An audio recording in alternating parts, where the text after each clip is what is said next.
Olá, boa noite, bem-vindos a mais um Atapapo. Hoje, povo do campo, campo do povo. Acho que depois de 2 semanas é a primeira vez que nós estamos no horário, né? Depois eu vou perguntar para o Claudemir no horário, não, no dia certo, não tenho certeza. Ah, não, semana passada conseguimos. Não, conseguimos sim, semana passada foi com o Zé Rainha, nossa. Ah, eu estou ficando doido aqui, mas é que está muito corrido. Mas muito obrigado aqui pela presença de todos. Já vou pedindo para quem estiver na live já compartilhar com os amigos, chamar para esse papo aí, fazer uma análise de conjuntura em relação a tudo que está acontecendo no Brasil, em São Paulo e aqui em Araçatuba também. Mas antes, vamos passar aqui os dados aqui do Covid-19. No mundo, são 25 milhões, 51.178 casos confirmados da Covid-19, com 843.586 óbitos. O Brasil tem 3.908.272 casos confirmados da Covid-19. Lembrando que esse número é subdimensionado por causa da falta de testes continuam havendo no Brasil, ou seja, continuamos não fazendo o primeiro passo para controlar a pandemia, que é testagem em massa.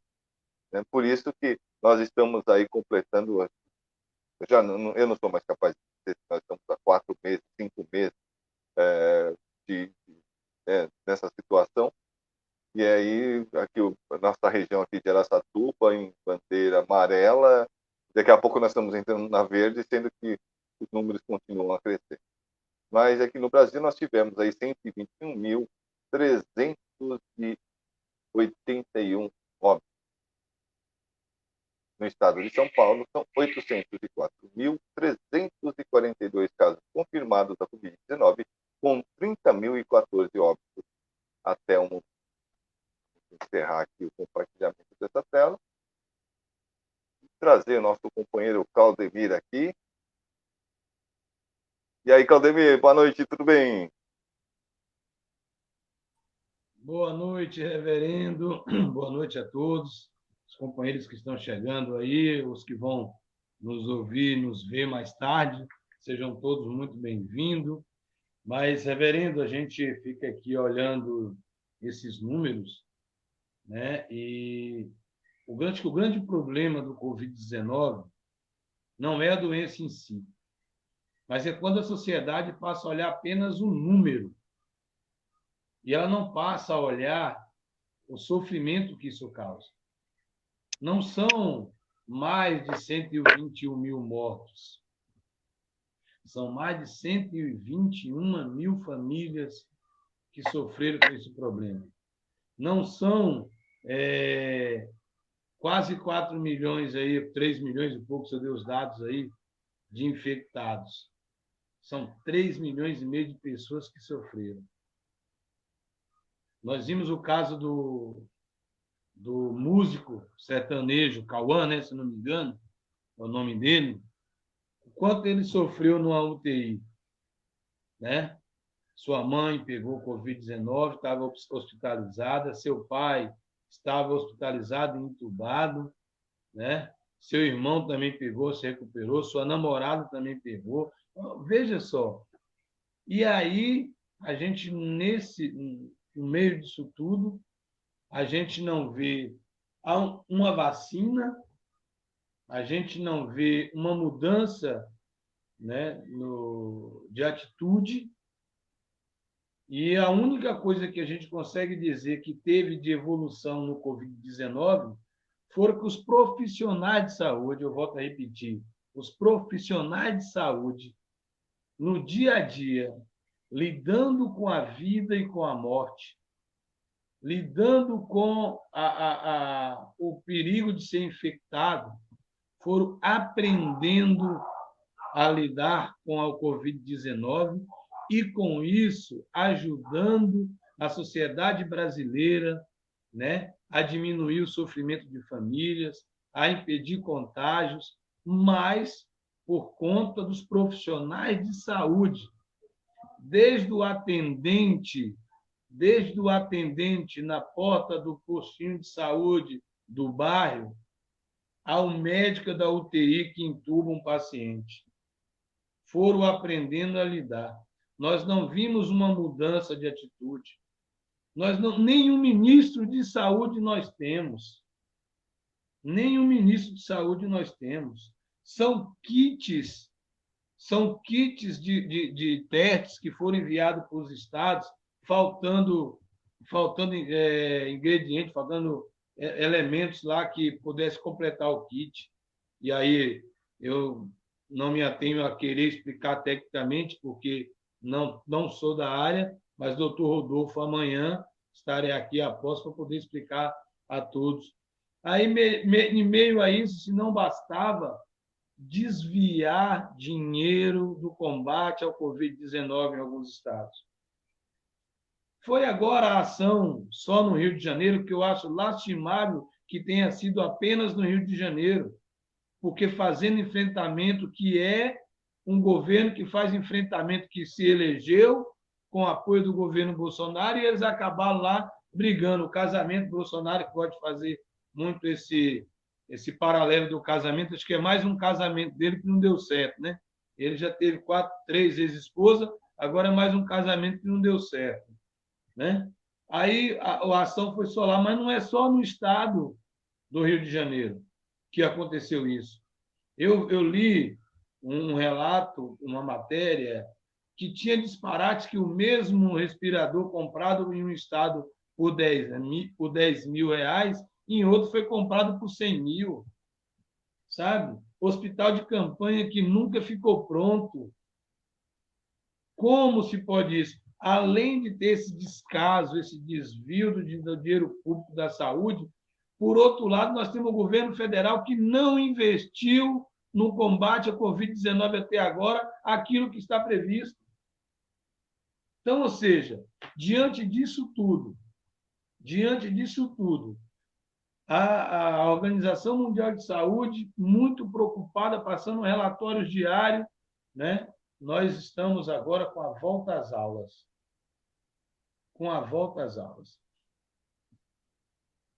Mas antes de entrar nesse tema, Claudemir, eu queria segurar só um pouco nisso, né? Porque dentro de tudo isso que está acontecendo, ou melhor dizendo, né, de tudo que não está acontecendo, né, lembrando que Wuhan conteve a pandemia em 30 dias. 30 dias, Wuhan conteve a pandemia. A Nova Zelândia já conteve, abriu totalmente, abriu o turismo interno, agora fechou de novo porque apareceram 10 casos. Não são milhares de casos, mas 10. Então, fechou para poder conter. E com isso, está salvando vidas. Né? A China, com uma população aí de quase 2 bilhões de habitantes, teve, se não me engano, a ordem de 4 mil óbitos, alguma coisa assim, né? E conteve rapidamente a pandemia e continua controlando, continua sendo a única, talvez, economia no mundo que vai crescer esse ano. E com tudo isso que não está acontecendo no Brasil, ou seja, o primeiro passo, que é a testagem, não foi realizada pelo governo federal, não foi realizada pelo governo estadual, não foi realizada pela maioria dos municípios, a não ser alguns realmente fizeram, né? Como estamos sabendo de alguns casos, como, se não me engano, Araraquara parece que está fazendo testagem em massa, Lençóis, eu acho que está fazendo testagem em massa, então de parabéns, né? Agora, aqui em Araçatuba não estão sendo feitos testes.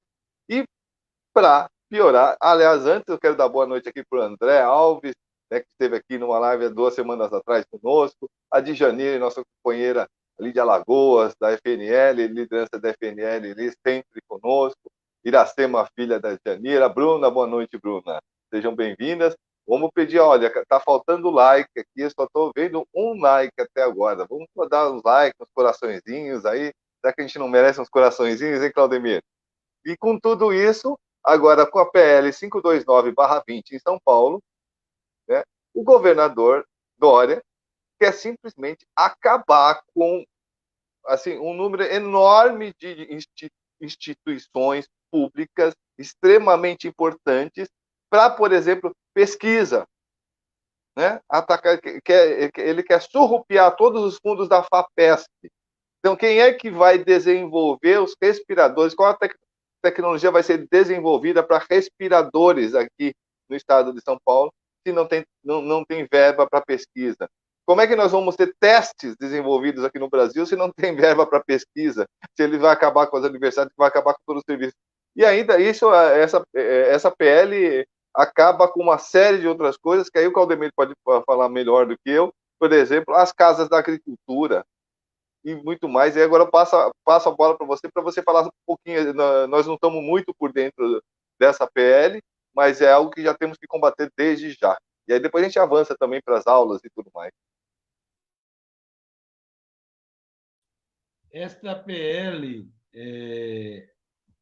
traz para o governo do Estado de São Paulo a verdadeira face do governo do João Dória.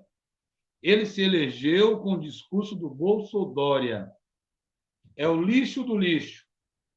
E agora ele mostrou sua face, que é a mesma atitude desse governo fascista do Bolsonaro, é o Dória em São Paulo. Ele quer acabar com 10 empresas públicas, se não me falha a memória. Entre elas, empresas, fundações, entidades. Então, tem o CDHU, a FUP, a MTU, o ITESP, as casas de agricultura. Vai limitar a pesquisa para a USP, para a Unesp, para as universidades públicas. Sabe? É um verdadeiro ataque à pesquisa, é um verdadeiro ataque à educação. O ITESP, na live de segunda-feira, um companheiro, se eu não me engano, um companheiro lá do acampamento SESC Bandeirante tinha colocado no link ali, tinha escrito. Né? O ITESP, um órgão responsável pela reforma agrária no Pontal do Paranapanema, por uma série de outras medidas, outras políticas públicas são implementadas pelo ITESP, uma fundação, um instituto de terra que conhece a fundo a questão da terra no estado de São Paulo, tem uma leva de profissionais competentíssimos, sabe? Esse senhor quer atacar isso. Esse senhor quer atacar todo o CDHU, gente. Quem nunca ouviu falar do CDHU no estado de São Paulo, a importância do CDHU, ao invés de acabar com o déficit habitacional do estado de São Paulo, ele acaba com a empresa. Sabe? É igual a história do camarada que tem a vaca que dá leite para ele todos os dias. Está lá alimentando ele todos os dias. Ele resolve que ele está em crise, então ele mata a vaca. Ele vai lá e mata a vaca, vai ficar sem a vaca e sem o leite. Né? É igual o Dória, quer matar, acabar com tudo. Acabar com as casas de agricultura. Né, que diga que os assentados, aqui em Araçatuba, que tem muito ido nas casas de agricultura, né? A agricultura familiar tem se socorrido muito, né, nas casas de agricultura. Sabe? Nós temos críticas, sim, temos críticas, mas você não vai encontrar um movimento social que faz crítica, principalmente eu, que sou da luta pela terra, fazemos crítica ao ITESP, fazemos crítica ao INCRA, fazemos crítica, sim, mas nunca ninguém pediu a extinção, porque sabemos da importância. Criticamos para melhorar, pedimos melhora, mas não é a destruição. Não é a destruição da casa de agricultura. Criticamos a casa de agricultura? Sim, fazemos e faremos, mas nunca pedimos a destruição, nunca pedimos a extinção, pedimos melhora. Sabe? É igual agora a privatização dos Correios que o governo federal quer fazer. Os companheiros, se não me engano, em Indaiatuba, ocuparam lá o prédio, havia um acordo na ocupação, a Justiça de Indaiatuba não deu a reintegração de posse. Os caras, então, entraram na Justiça de Campinas, que despachou a reintegração de posse. A Polícia Militar, mesmo nesse período de pandemia, está suspenso a reintegração de posse, foi de madrugada cumprir, retirar os trabalhadores, não permitir a entrada de advogado, não permitir a entrada de parlamentar, a mesma prática feita lá no Quilombo Campo Grande, em Minas Gerais. não permitir a entrada dos agentes públicos que vai defender a classe trabalhadora. Então, esse é o governo do João Dória, esse lixo, sabe? O Bolsodória, né? Muitas pessoas voltaram enganadas. Veja agora, companheirada, é hora de repensar. Nós estamos no período eleitoral. Veja esse povo de 2018 que defendeu esse método de política. Veja esse pessoal que defendeu o Bolsonaro, esse pessoal que defendeu o Dória e agora querem voltar querem ir para as prefeituras, querem ir para as câmaras de vereadores com essa mesma lógica de destruir o Estado. O Estado mínimo que eles defendem é um Estado mínimo para os pobres. É um Estado mínimo para os pobres com grandes lucros para os ricos. E é isso que nós temos que estar atento. É o Estado mínimo para os pobres. E aí, reverendo, antes nós vamos deixar para mais para frente falar um pouco da questão das voltas às aulas. E com isso eu quero chegar no que o governo Bolsonaro encaminhou hoje para o Congresso Nacional, a LDO, sabe? O salário mínimo, mais um ano de redução do salário mínimo, de aumento abaixo da inflação, não cobre nem a inflação. Dória é um gestor de serviço do neoliberalismo. Ele cumpre o seu propósito de representar o empresário, ou seja, a si mesmo e seus amigos. Desfaça seu emprego. É isso aí. Está correto, companheiro André Alves. É isso. O Dória foi, eu já falei aqui outras vezes, o Dória é um cara que fez fortuna trabalhando em empresa pública e depois fazendo lobby nos 8 anos do governo de Fernando Henrique, com empresários nos Estados Unidos, promovendo jantares e almoços. Foi aí que ele fez fortuna. Esse é o Dória. Esse é o Dória. Depois veio para cá, o PSDB abraçou e virou prefeito de São Paulo, que queria criar ração humana para os pobres. Lembra da ração humana que ele quis criar para os pobres? Esse é o Dória, que virou governador no estado de São Paulo. Esse lixo. Você entendeu? Esse lixo. Então, e aí, na mesma linha do que o André está colocando, a serviço do capital, que ele colocou o Dória, é o governo Bolsonaro. É o governo Bolsonaro que manda agora para o Congresso uma proposta de salário mínimo para 2021 de R$ 1.067. R$ 1.067. Fala, Vereno. E aí eu quero perguntar o seguinte, né?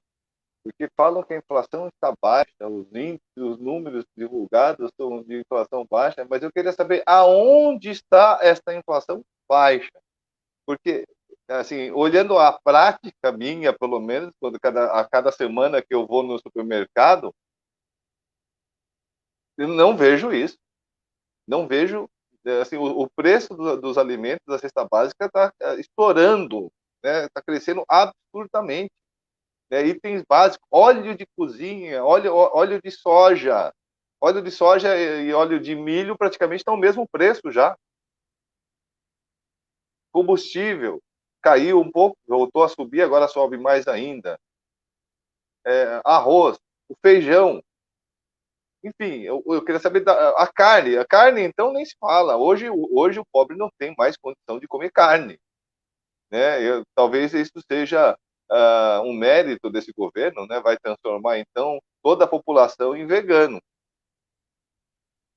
E olha lá, né? Porque também não vai ter acesso a esses alimentos. Enfim, não realmente está bastante complicado isso. E ainda agora não aumentar o salário mínimo novamente.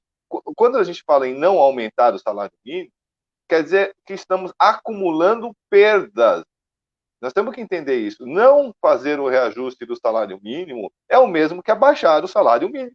Porque a quantidade de itens que se comprava com o salário mínimo do ano passado, você não compra mais a mesma coisa. Era essa intervenção que eu queria fazer, Claudemir.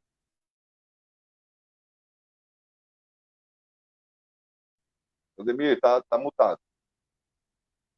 Mutado.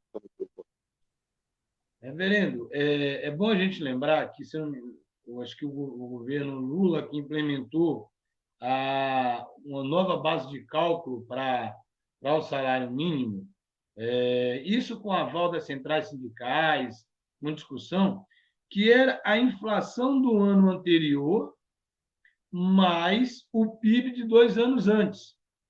Ou seja, nós teríamos que ter hoje um salário mínimo repondo a inflação do ano passado, que, se não me falha a memória, eles disseram que foi 2 e alguma coisa por cento, né? Mais o PIB de 2 anos anteriores, que seria o PIB de 2018. Né? Eu não vi, eu acho que o PIB de 2018 cresceu em torno de 1,8, alguma coisa assim. Não me recordo agora, não fui buscar esse número. Mas, ou seja, nós teríamos aí um aumento real do salário mínimo, se nós fizéssemos a base de cálculo. Com esse aumento de apenas R$ 12, nós não corrigimos nada. Porque, como bem lembrado pelo senhor, reverendo, e o André acaba de colocar sobre a questão do custo da cesta básica, né? Como um aumento de R$ 12 no salário mínimo, nós vamos poder comprar a cesta básica dos preços que está. Quem não vai ao mercado talvez não saiba. É óbvio que o Bolsonaro não vai ao mercado, ele usa o cartão corporativo, que, diga-se de passagem, é o governo que mais gasta gasta no cartão corporativo. Ele superou Lula, superou Fernando Henrique, superou Dilma, superou todo mundo, né, no cartão corporativo. É o que mais gasta. Né? Mas vamos lá, porque o Diese, com base na cesta básica, o Diese diz o seguinte, que para uma família de até 4 pessoas poder sobreviver com a cesta básica ao custo que está, o salário mínimo do brasileiro deveria ser de R$ 4.420,11. Isso diz o Diese. Esse tinha que ser o salário mínimo para custear uma família de 4 pessoas com os custos da cesta básica que o senhor acaba de falar e o André também citou agora há pouco. Né? Ou seja, nós temos um salário mínimo 4 vezes menor do que o ideal para a família brasileira. 4 vezes menor.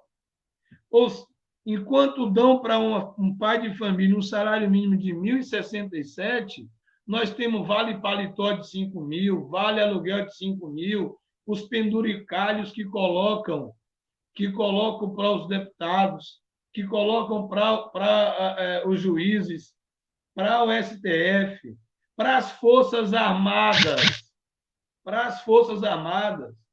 Eu acho que chegou a hora do brasileiro questionar qual é o sentido das Forças Armadas no Brasil. Qual é o sentido das Forças Armadas no Brasil? Porque as nossas fronteiras continuam entrando armas de contrabando, continuam entrando drogas, continuam saindo drogas. Qual é o sentido das Forças Armadas do Brasil? Qual é a guerra que nós vamos participar? Qual é a guerra que nós participamos? Para nós termos um custo altíssimo que tem as Forças Armadas. Para nós não termos 400 mil homens e mulheres, né, recebendo uniforme pago pelo povo brasileiro. Qual o sentido? Se nós entrarmos em guerra, nós não temos acho que não temos nem munição suficiente para 1 hora de guerra. Exatamente, companheiro Claudemir. 1 hora de guerra que nós temos de munição. Mas, graças a Deus, não temos guerra. No entanto, uma coisa que eu sempre gosto, não é que eu gosto de lembrar, mas eu procuro lembrar, né, que dentro do jogo, né, geopolítico mundial, o interesse do imperialismo é transformar a América do Sul num novo quintal de guerra. Né? O Trump queria jogar o para a Venezuela de qualquer maneira. Pode falar, Caleb. E nós vamos falar mais para frente, brevemente, vamos deixar para uma próxima, mas vamos falar do que acaba de ser anunciado na Colômbia, o Plano Colômbia Cresce, onde a parceria com os Estados Unidos, com os moldes daquilo que foi feito há 20 anos atrás sobre o discurso de acabar com o narcotráfico. Vamos falar daqui a pouco um pouco sobre isso, chamar a atenção, né, dessa estratégia norte-americana de nos transformar em quintal. E aí, os porteiros deles estão a postos. Bolsonaro é um dos porteiros do quintal dos Estados Unidos. Ele é um dos porteiros. Nós temos que estar atentos a isso.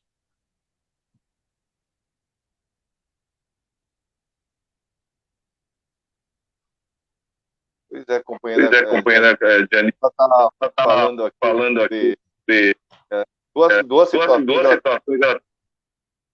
Uma que lá em Teotônio, né, o pessoal estava na caixa, trabalhadores devolvendo o dinheiro que receberam do fundo de garantia, né, e dizendo que isso foi um acordo que eles tiveram que fazer com a usina. É um absurdo, também não entendo nada disso, talvez, não sei se o Claudemir pode falar alguma coisa a respeito. E ela também fala que tinha também mulheres com Bolsa Família bloqueada, né, perguntando para o gerente por que do bloqueio, ele respondeu que veio ordem de Brasília e parece que vai ter que ter uma análise para saber quem continua recebendo o benefício.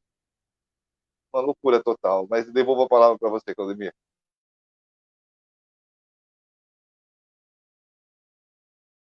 Você está multado. Respondendo a irmã Jane, o FGTS pertence ao trabalhador.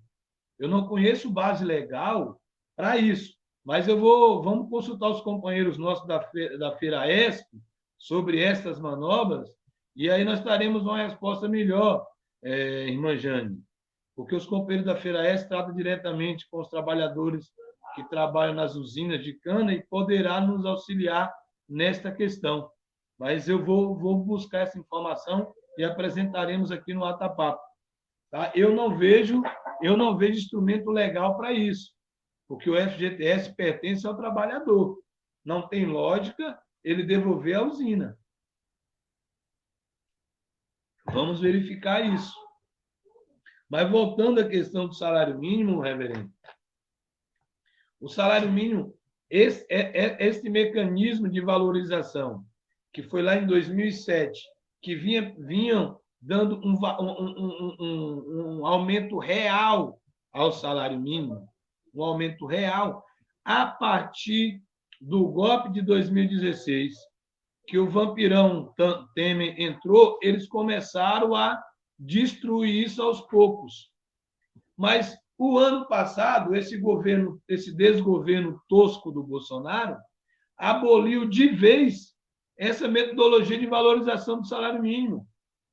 Aboliu, acabou, não tem mais.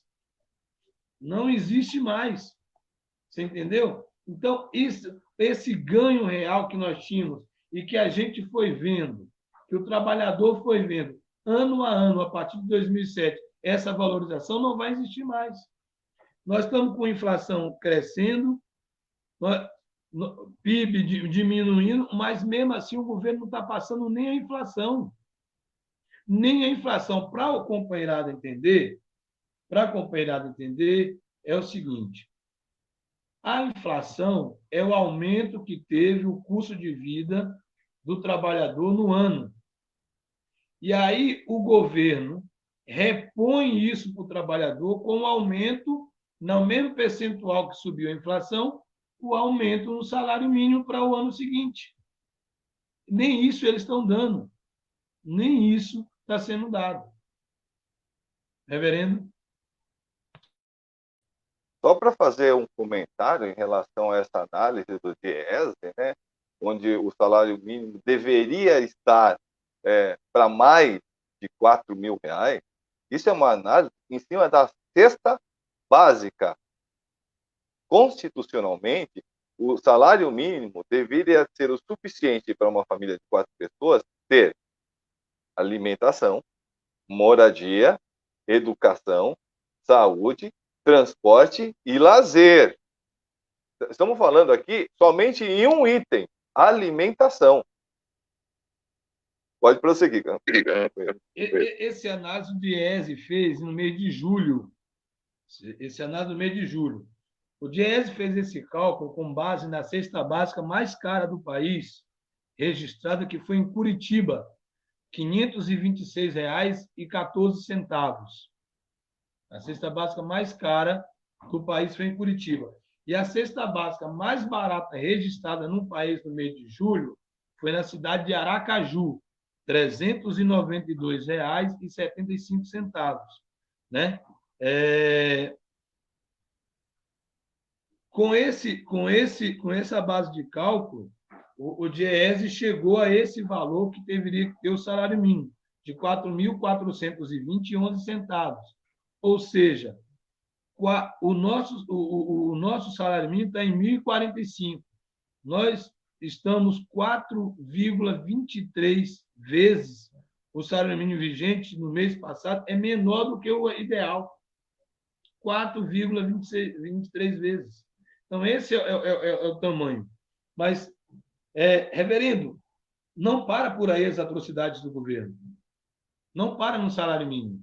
Claro que nós podemos tocar aqui em vários pontos do orçamento, né? Mas eu trouxe só 2 elementos. Eu trouxe esse e trouxe o outro, que é a redução do orçamento do Ministério do Meio Ambiente na ordem de 184,4 milhões.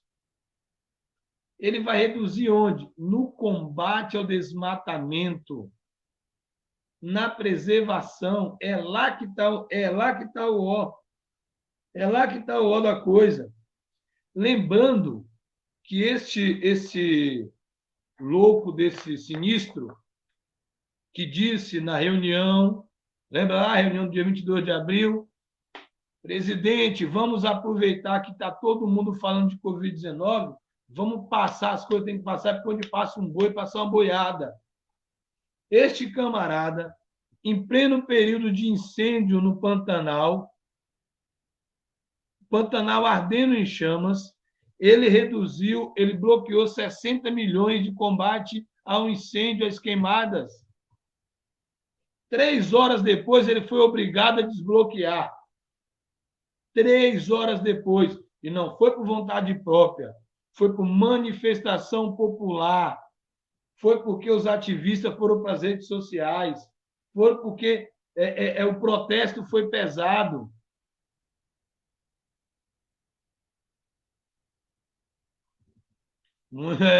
O trecho da música de Titãs, a gente não é só comida, a gente. Sabe? Então, até no meio ambiente, né? Olha os ataques que esse homem faz. Nós temos aí ataque na educação, tivemos 4 ministros de educação, ataque à pesquisa, acabou com as pesquisas, acabou com a Universidade Sem Fronteiras, se eu não me engano, era o nome, né? que dava bolsa para os estudantes irem estudar em outros países, fazer pesquisa em outros países, acabou com isso. É o ataque à pesquisa, o ataque à educação, o ataque ao meio ambiente. Pelo amor de Deus, onde é que vamos parar? Onde é que vamos parar com isso? Este é um governo de loucos, é um governo sem projeto, é um governo sem direção, completamente. E quem coordena o grupo de combate ao desmatamento, quem coordena isso é o vice-presidente da República, General Hamilton Mourão, Forças Armadas, que o governo Bolsonaro encheu de penduricário, ficou livre da reforma da Previdência, recebeu não sei quantos de aumento, são vários aumentos que o governo deu. O cara parou de ganhar 20 mil para ganhar 35, sabe? É por isso que eles falam que está tudo bem. E aí acha caro um auxílio emergencial de R$ 600. Acha caro isso. Por quê? Porque eles precisam economizar para pagar suas mordomias.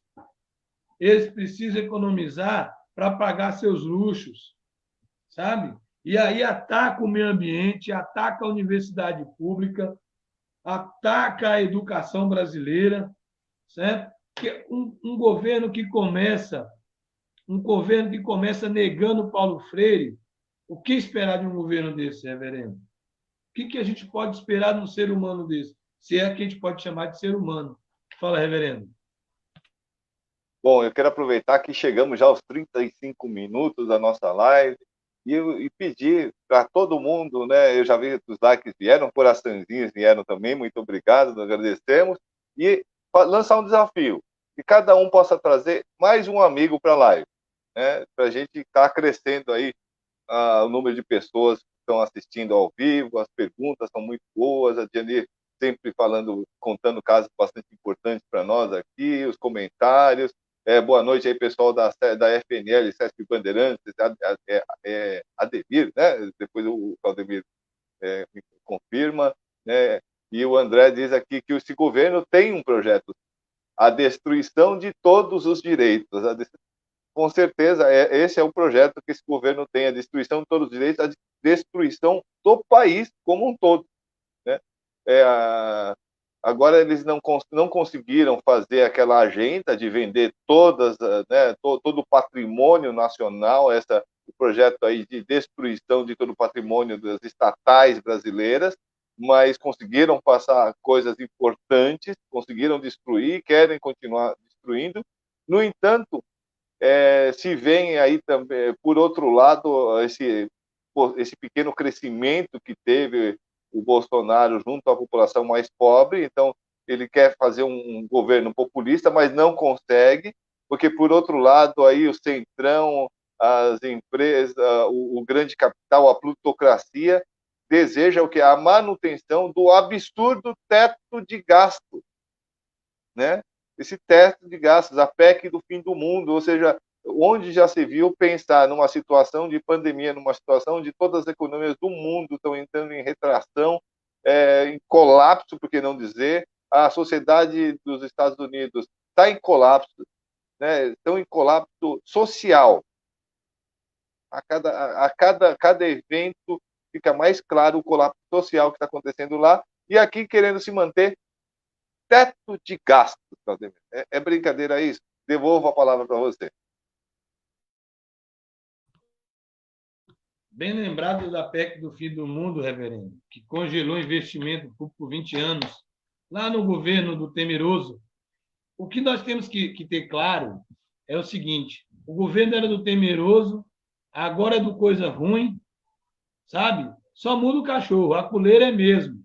A coleira é a burguesia, é o capital financeiro que manda. Essa é a mesma. O André fala da retirada de direitos. Por que não lembrar da reforma trabalhista feita pelo Temeroso, que dizia, né, lembrando muito bem que o senhor Meirelles dizia que a reforma trabalhista geraria 6 milhões de empregos. A reforma trabalhista retirou direitos dos trabalhadores, retirou garantias dos trabalhadores e gerou desemprego. O congelamento do investimento público gerou desemprego. Essas ações, este louco que também está no Ministério da Economia, que um monte aí batia a palma, é o economista do século, o Paulo Jegue aí, sabe? Está gerando desemprego e não me venha esconder atrás da pandemia, não. Não me venha esconder atrás da pandemia, não. Não me venha utilizar a pandemia como um pano de fundo para esconder a incompetência desse governo que está gerando, nós estamos batendo na cara dos 20 milhões de desempregados. É muito desemprego que está sendo gerado. E aí não adianta dizer que é a pandemia, porque se está gerando desemprego, quem gera emprego nesse país é a micro e pequena empresa. E este governo não fez nenhuma ação para salvar a micro e pequena empresa. As linhas de crédito que abriram, menos de 2% tiveram condição de acessar. Tamanha burocracia e os impedimentos que colocaram, sabe? Então, não me venha esconder atrás da pandemia, porque está desempregando, não há um projeto, sabe? E aí, reverendo, no meio disso tudo, desde 2016, quando deu o golpe, que eles paralisaram os investimentos na agricultura familiar, assentamentos de reforma agrária, créditos foram congelados e não foram liberados até hoje. E na mesma linha de destruição que o Dória faz com o ITESP, o governo federal faz com o INCRA. O INCRA hoje vai para o assentamento com uma finalidade: fazer um cadastro das famílias para o processo de titularização. Sabe? Está nos assentamentos só com isso. Não liberam crédito, não tem assistência técnica, não tem ajuda, entra no assentamento com poder de polícia e não como um órgão capaz de auxiliar e ajudar a agricultura familiar, capaz de ajudar a desenvolver o projeto de assentamento, liberar os créditos que estão paralisados desde 2016. Tem um crédito que o INCRA chama de apoio mulher, para desenvolver projetos das mulheres nos assentamentos, desde 2015, quando as mulheres fizeram os projetos, que era para ser liberado no meio do início do golpe, que congelaram tudo, a CGU, a TCU, para isso, para aquilo, congela a DAP, pararam tudo. Aí depois, em 2016, liberaram as DAP de novo, descongelaram, mas não liberaram os créditos. E até hoje não liberam o crédito para investimento. Sabe? O PA, nós falamos aqui, lá, acho que em maio, se não me falha a memória, nós trouxemos detalhado aqui o valor do PA. São R$ 6.500 que uma família tem para entregar durante o ano inteiro. O ano inteiro, como é que você vai produzir para entregar durante o ano inteiro só R$ 6.500? O custo de produção para a família, o custo de produção, entendeu? Não tem um projeto de desenvolvimento da agricultura familiar, não há um projeto de escoamento. Esse PAA, que era um dos mecanismos, o PNAE, que era outro mecanismo que as famílias da agricultura familiar entregavam, sucateados. Sucateados. Não estou dizendo que não tem. Tem, existe. Eles não acabaram. Mas tiraram o recurso. Tiraram o recurso. É da mesma forma que uma pessoa que está na UTI, entubada, e precisa receber o oxigênio a um nível e você diminui esse nível. Você vai matar essa pessoa gradualmente, aos poucos. É igual eles estão fazendo com o INCRA, estão fazendo com o ITESP, estão retirando a capacidade de trabalhar, estão retirando, limitando a capacidade de atuação, estão retirando os recursos para investimento. Então, nós vamos avançar como? Esse é o problema que está. Reverendo, em meio disso, em meio desse ataque às instituições públicas, em meio ao ataque às entidades públicas, privatizações, entrega do petróleo, tudo isso faz parte de um conjunto de dominação do imperialismo americano, do capital americano, que é transformar a América Latina num quintal. Nós sabemos do plano, há um pouco mais de 20 anos atrás, os Estados Unidos estabeleceu, se não me falha a memória, 7 ou foi 8 bases militares dentro da Colômbia, sob o pretexto de acabar com o narcotráfico. Quando, na verdade, não se tratava disso. Se tratava de ter bases militares na América Latina para ter o controle da América Latina, para impulsionar os golpes, igual impulsionou na década de 60 os golpes militares, para impulsionar revoltas populares a partir de fake news, que a própria eleição do Trump é um fake news. E agora eles falam do Plano Colômbia Cresce, né? E se a gente for pegar as denúncias que há, os colombianos denunciam que não têm ideia de quantos militares americanos estão na Colômbia ilegalmente, quantos mercenários daquelas empresas de segurança que criou os Estados Unidos têm na Colômbia. E é bom lembrar que, recentemente, esse grupo de mercenários tentaram invadir a Venezuela e matar o presidente Nicolás Maduro, e foi reprimido. E eles partiram da Colômbia. Não vamos esquecer disso. Partiram da Colômbia. Então, ou seja, esse plano Colômbia aquece para combater narcotráfico é mentira. É mentira. É um espaço de treinamento para treinar forças paramilitares voltada para a extrema-direita, para invadir países democráticos.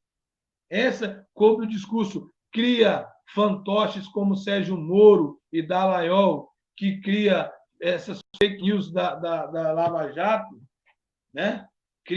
E aí cria as comoções populares e esses paramilitares infiltrados entram para destruir democracias consolidadas, porque eles precisam pegar petróleo, eles precisam tomar o petróleo, eles precisam tomar. Alcântara já foi. Alcântara já foi. Por que ninguém fala? Vamos pegar. Cadê as investigações da P36? Da P36, que explorava petróleo da Petrobras, que foi afundada no governo Fernando Henrique. Da explosão da base de Alcântara. Isso foi o quê? Incompetência dos nossos técnicos? Ou foi sabotagem? Essa é a pergunta que fica.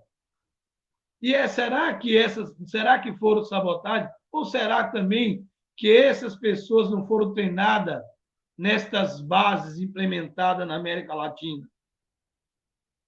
Como a base de Guantánamo em Cuba que eles têm até hoje. Temos que estar esperto para isso, reverendo. E é nesse ponto que eu retomo aquilo que já disse aqui no começo, retomo de novo, né?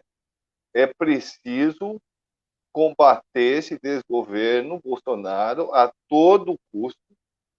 Eu sempre digo, cada vez que eu ouço 2022, temos que vencer as eleições, tirar o Bolsonaro para que ele não consiga se reeleger, isso me dá desespero de pensar que o Brasil vai ter que aguentar esse sujeito por mais 2 anos, né? Porque justamente isso, é lógico que nós temos que torcer, né, contra a eleição de Trump nos Estados Unidos, mas o império, tá? Porque os Estados Unidos não é simplesmente imperialismo, é o império, né?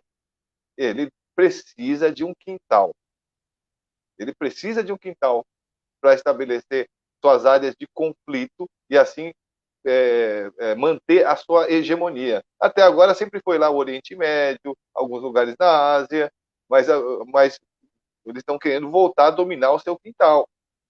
E através do que os Estados Unidos sempre exerceram o seu domínio? Através de guerra. Através de guerra. E com esse panorama que o Claudemir desenha, fica muito claro, né? Toda essa estrutura ela já está montada. Se o Brasil continua como um serviçal do Império, as chances de nós termos que entrar em conflito contra nossos vizinhos é muito grande. Esse é um medo assim, imenso, tremendo que eu tenho. E queria só comentar aqui a Iracema, né? A Iracema, acho que ela tem 10 anos, se não me engano, 11 anos, né? É filha da Djanira. Ela disse aqui que quando ela for coordenadora da FNL, ela quer ser deputada para ajudar o povo que está sofrendo na mão desse governo corrupto. E dizer para ela, Iracema, eu espero que você seja coordenadora, espero que você seja essa liderança aí, mas espero que quando chegar a sua vez a gente já tenha um país muito melhor que a gente consiga ter construído para você, tá? Para você. Algo que vai dar condições para que vocês cresçam ainda mais e o Brasil seja aquele país que ele pode ser. Devolvo a palavra para você, Claudemir.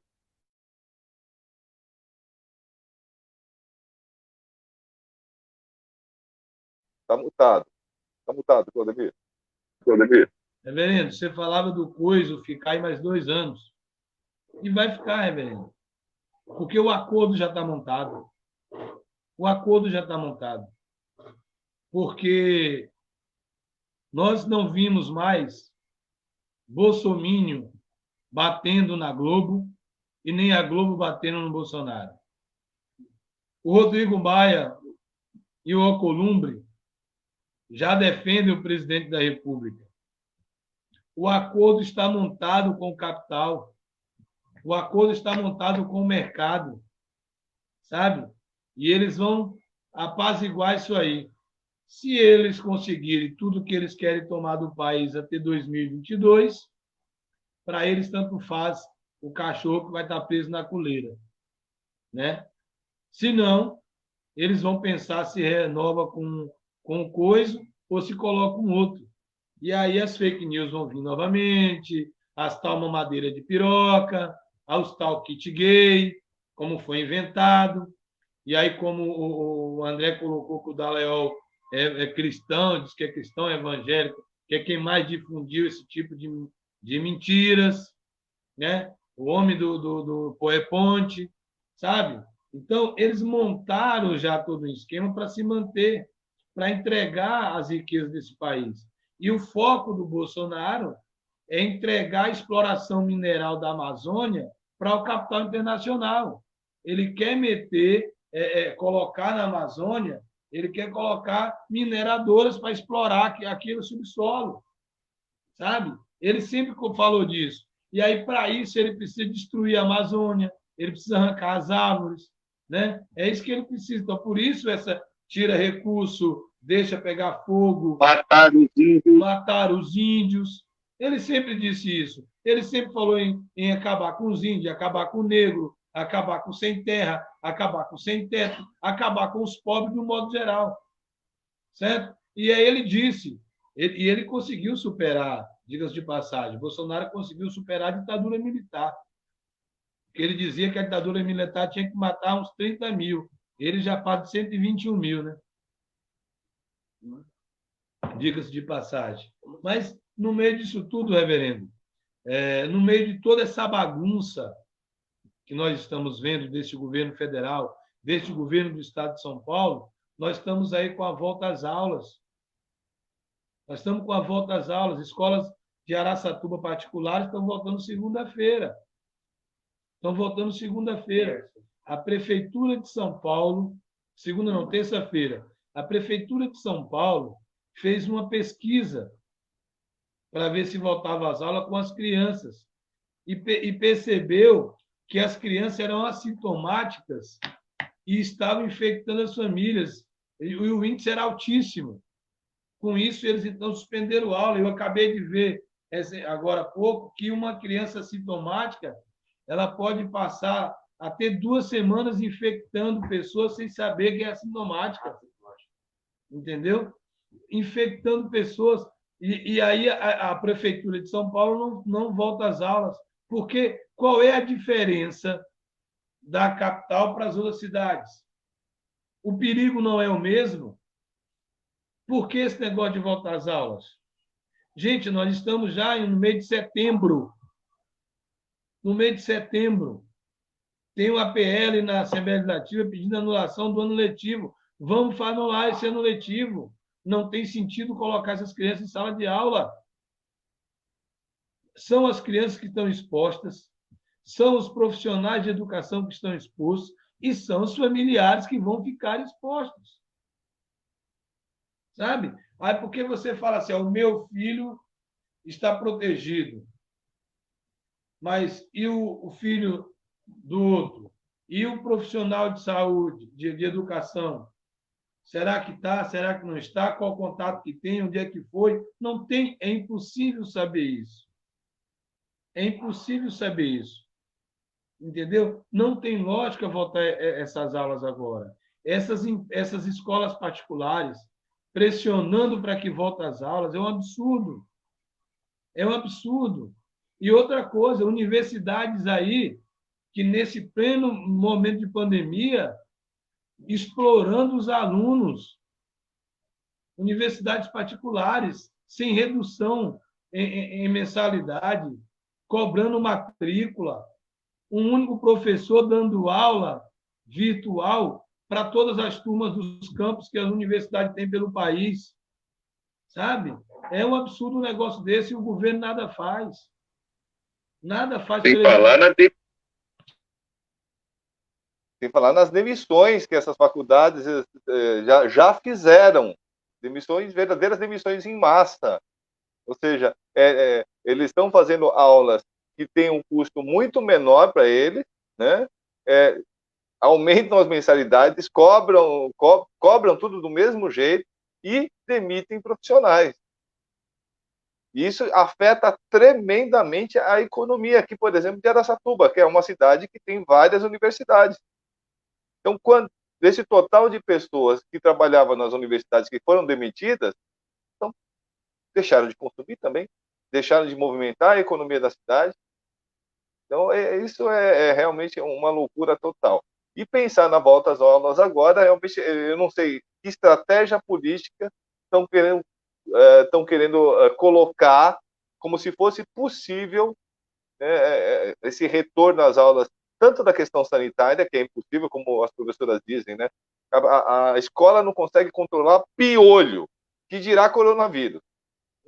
Não tem a menor condição disso acontecer.